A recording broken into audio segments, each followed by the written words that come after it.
Hey guys, it's Matthew here once again. Are you feeling just a little bit small and inadequate? Are you desperately trying to overcompensate for something? Is your computer a smug bastard who pretty much thinks he's got a fairly good stranglehold on all the FPS issues PoE can currently throw out at you? Is your life just a complete fucking mess?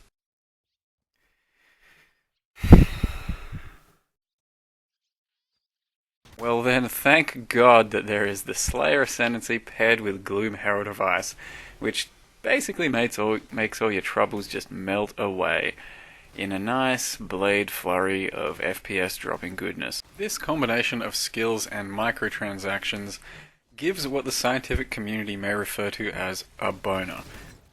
Thanks to the Slayer Ascendancy and going pretty far out of our way to get as much area of effect as possible from the tree and gear, we managed to hit about 150% increased area on Blade Vortex and on Herald of Ice.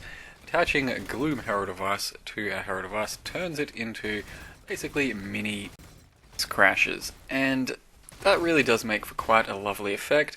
On the smaller end, it feels like it actually drops your FPS from ice, normal Herald of Ice to, better levels actually.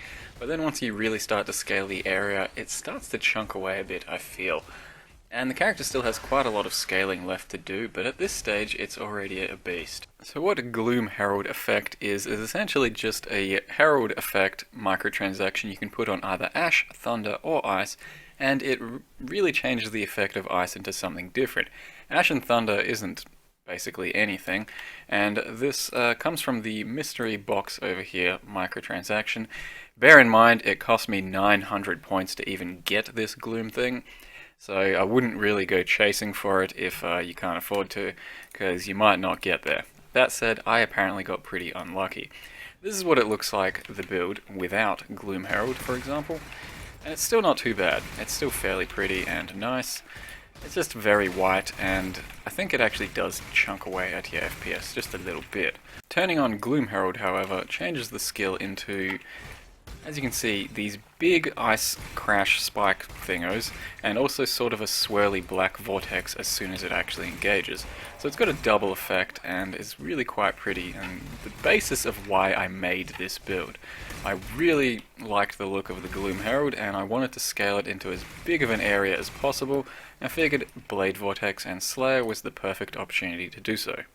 The Slayer also provides a few other benefits, but what we're looking at here is 20% increased radius of skills if you've killed recently, which is almost all the time, and I've also gone for Impact, which gives 15 plus 5, so in total you get 40 free area damage, or area effect, from the Slayer passives. On top of that, you get Onslaught most of the time, a 20% cull, which is absolutely insane, 20% more damage, and you become very safe to reflected damage. On top of that, we have the 15% area here, 15% over here, and using the gem, 37% right now, 20 quality Blade Vortex, so another 10, a Divinarius, that's another 10, and Herald of Ice I have attached increased area as well.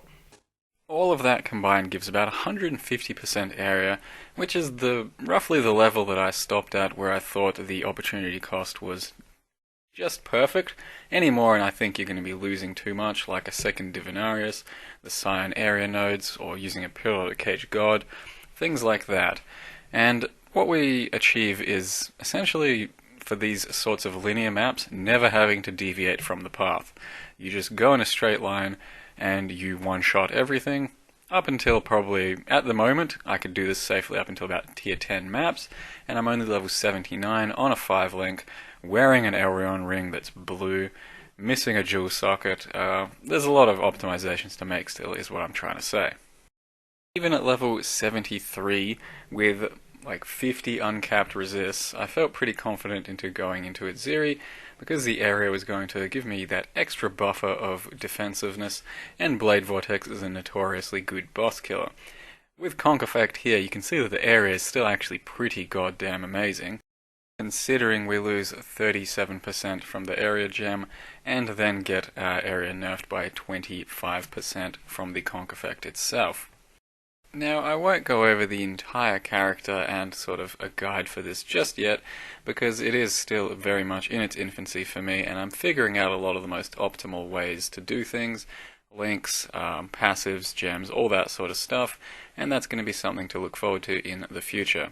For now, just take this video as a bit of a preview as to what a really large AoE Slayer Blade Vortex can look like, and a proof of concept of the actual Slayer Blade Vortex possibility, because it does seem to be a pretty nice character at this stage, and I think we should be able to scale this well into Uber quite comfortably.